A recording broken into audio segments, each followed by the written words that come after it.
hombres y mujeres del mundo. Hoy quiero tratar contigo un tema que ha sido muy debatido y provocó que muchos países del mundo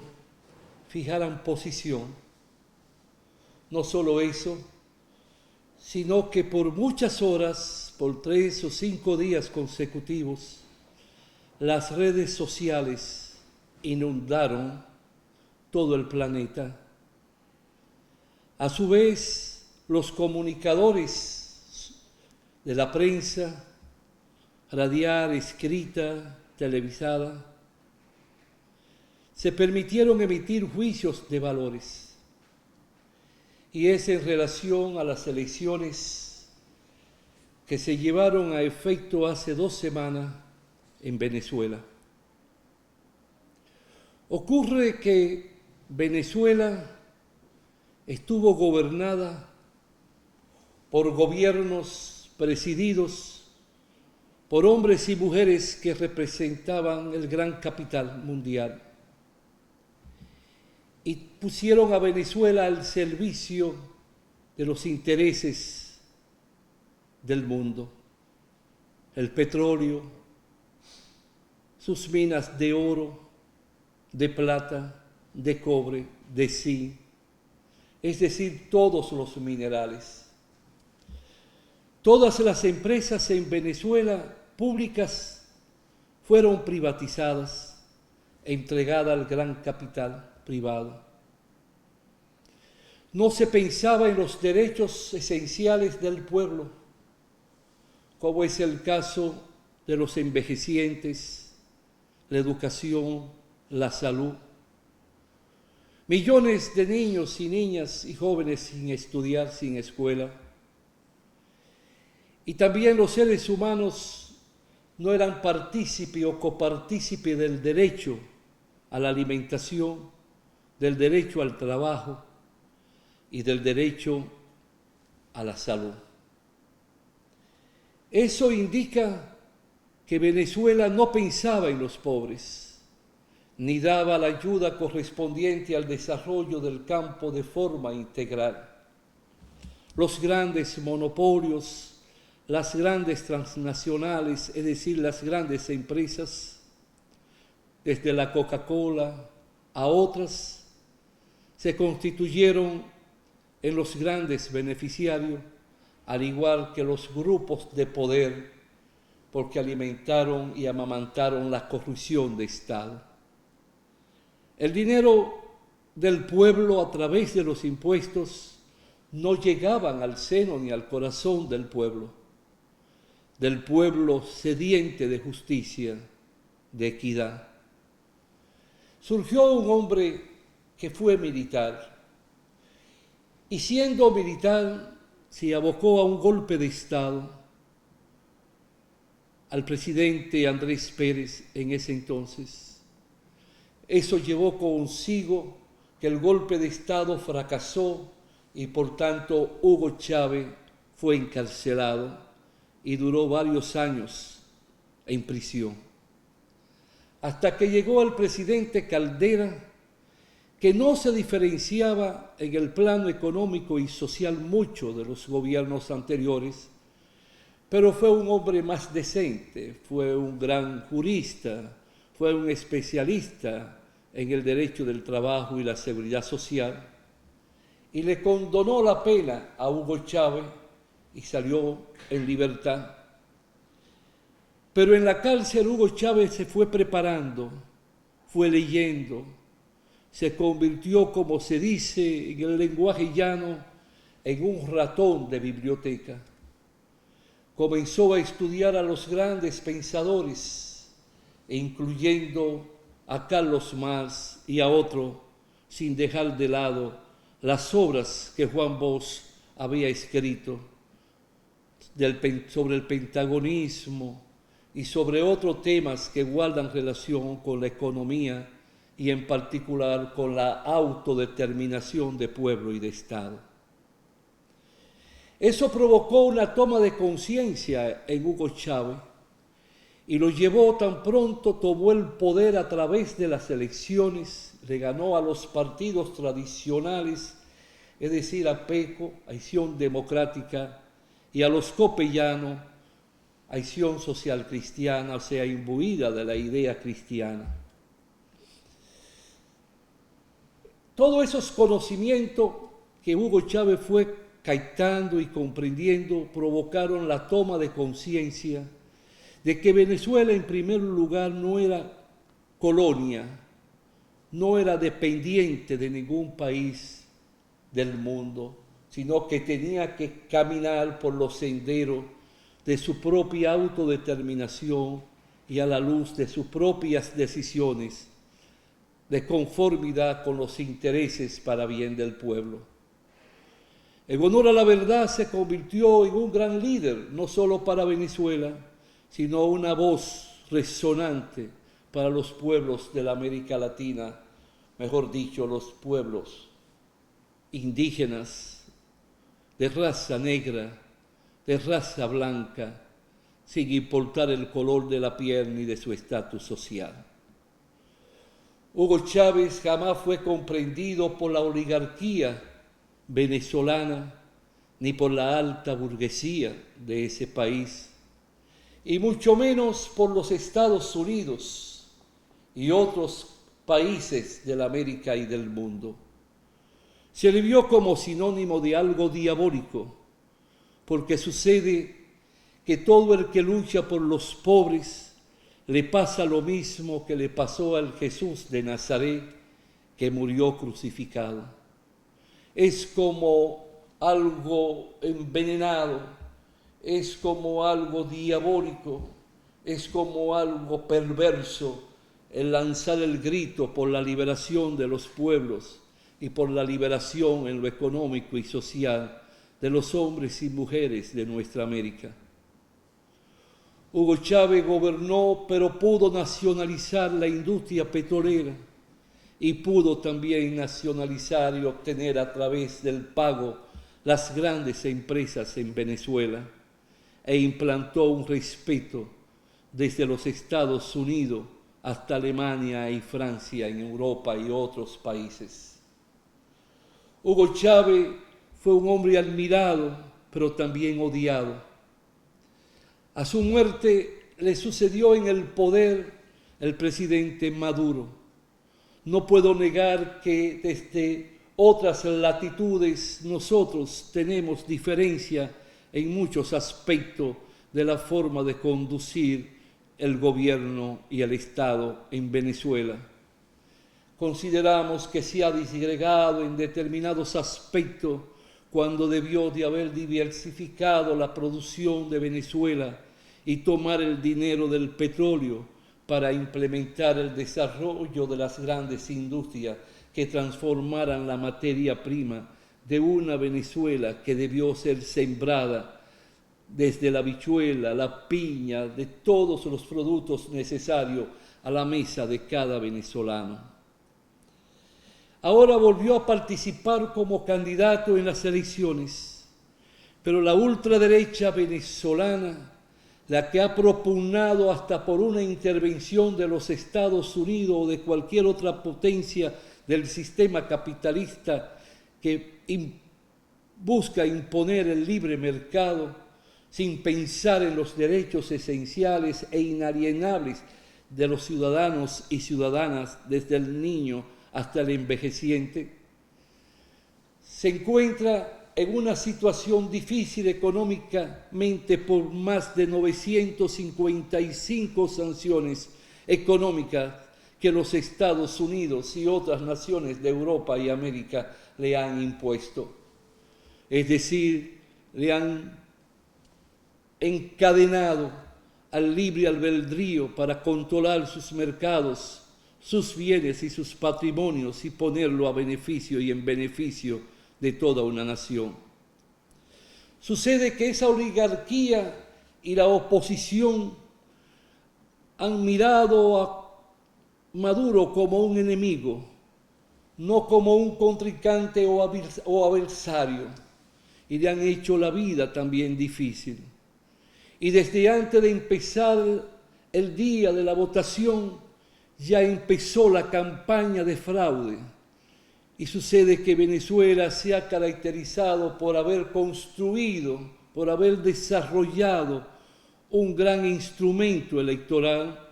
que hasta el presidente Jimmy Carter en una ocasión consideró que era el mejor sistema que existía en toda América, incluyendo los Estados Unidos de América. Esas elecciones resultaron en un día de paz, fueron pacíficas y más de un 56% de la población fue a votar en paz y de una forma civilizada y con apego a la Constitución y a los dictámenes del Tribunal Superior Electoral de Venezuela. Sin haber terminado el proceso, ya en la tarde, en el atardecer, por toda parte del globo terráqueo corrió la voz de fraude. Sin haberse contado ni recibido una sola acta de mesa electoral, ya estaba la guerra abierta. Y los países desde Argentina, incluyendo Costa Rica, Ecuador, Perú y la República Dominicana, pasaron a firmar un documento en conjunto anunciando el fraude, anunciando que Maduro no había ganado las elecciones. Eso provocó una situación difícil, incluyendo muertes de personas por acciones violentas provocadas por la oposición, sin tener nada a mano que dijera que ellos ganaron, sino con el tiempo se ha empezado a comprender que tienen supuestamente el 40% de las actas, pero esas actas no han sido presentadas ni depositadas en el Tribunal Superior Electoral y ahora se descubre que en muchos de los listados aparecen hasta ciudadanos y ciudadanas que ya no caminan por los campos y ciudades y barrios de Venezuela porque ya murieron. Sucede que 3 países de América, México, Colombia y Brasil, que están representadas por presidentes que creen en la autodeterminación de los pueblos, que consideran que nadie, ningún Estado debe de intervenir en los asuntos de otra nación, que hay que respetarlo y dejar que sean ellos que diriman sus problemas, a menos que se busque un consejo, una sugerencia, una asesoría de otros países, lo que no ocurrió en el caso que envuelve a Venezuela. Pero estos 3 países, Colombia, Brasil y México, firmaron un documento pidiendo que nadie intervenga y que dejen a los venezolanos, a las instituciones electorales de Venezuela, dirimir el problema, indagarlo y poder presentar respuestas y soluciones para un buen fin de toda una nación. Sucede que en Venezuela se ha acogido el pedido de México, Brasil y Colombia de buscar la luz, de que todo sea transparentado, y el tribunal ha convocado a todos los partidos políticos, muchos partidos para una población como la de Venezuela, y ya están citando a los presidentes de los partidos y se le está interpelando y formulando a través de un cuestionario, o sea, de preguntas para ir comprendiendo. Pero sucede que todo es fácil de determinar porque allí cuando se vota es de forma electrónica y de una vez que uno vota, antes de uno votar pone su firma, pero después también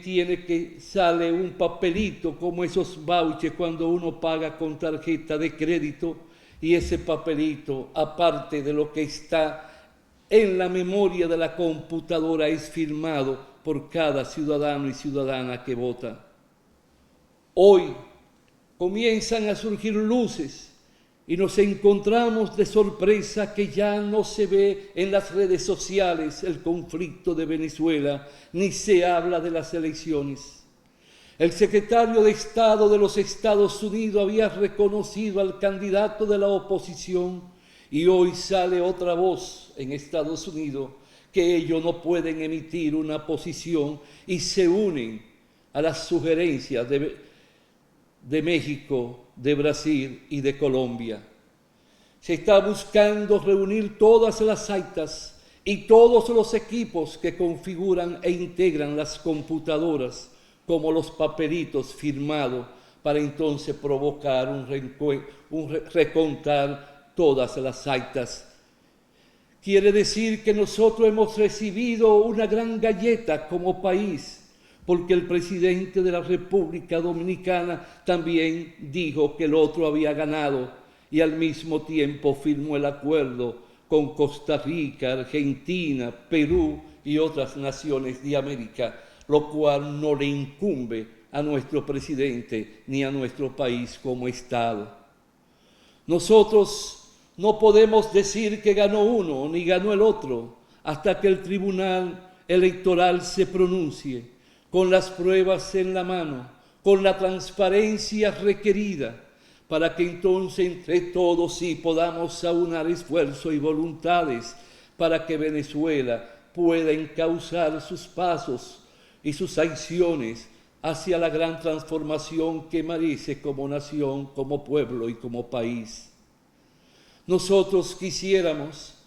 que en lo adelante se piense primero antes de opinar, antes de hablar, que primero se investigue y no servir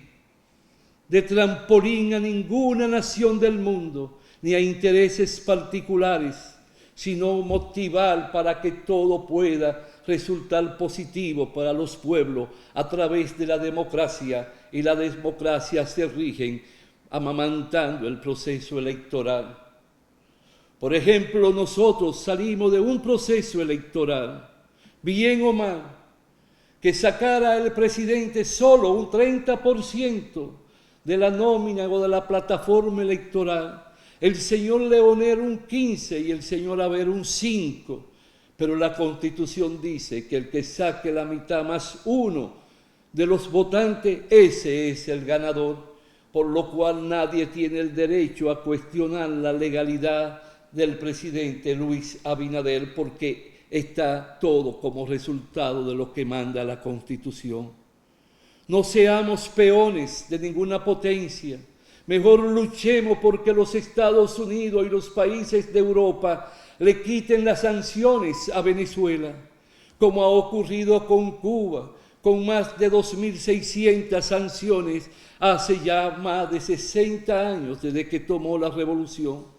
Ocurre que todo presidente que enarbole la bandera de la autodeterminación de nación y de pueblo y de Estado, automáticamente recibe la adversidad de los Estados Unidos y de los países satélites como el nuestro. Busquemos que América avance, que el mundo avance. Busquemos el grito de la paz en los pueblos del mundo. Busquemos el grito de alejar las guerras, como la de Rusia y Ucrania, Palestina e Israel, Irán e Israel.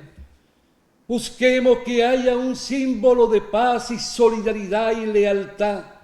Busquemos despejar y erradicar la corrupción de Estado. Que todo el dinero que es del pueblo llegue a las arcas del gobierno para distribuirlo e invertirlo, que no es una dádiva sino una inversión a favor de los pobres, de los desposeídos, de nuestros campesinos sin tierra y de aquellos que tienen tierra y no tienen cómo sembrarla porque no cuentan con un centavo ni financiamiento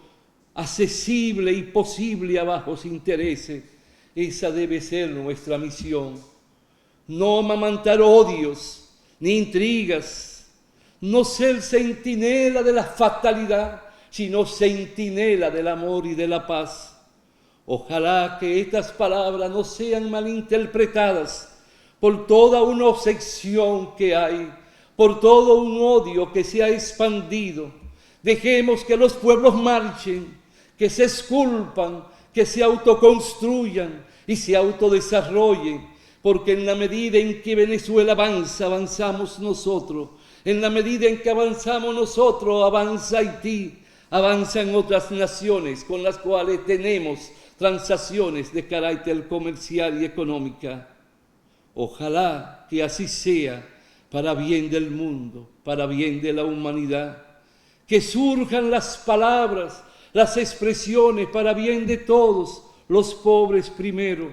para bien de todos, respeto al dinero y del erario público, para bien de todo, controlar lo que es la salud, lo que es la educación como una potestad del Estado, para bien de las grandes mayorías. Que cuando pongamos un pie en un hospital nos consideremos que somos propiedad del Estado, no depender de la medicina privada, no estar al capricho de los precios que nos imponen en las instituciones privadas de la salud. Lo que te digo es lo que pienso y ojalá que tú me comprendas y un día podamos compartir y abrazarnos para ir junto a los demás para la felicidad plena de todos los pueblos del mundo. Hasta la próxima, si Dios quiere, hombres y mujeres del mundo.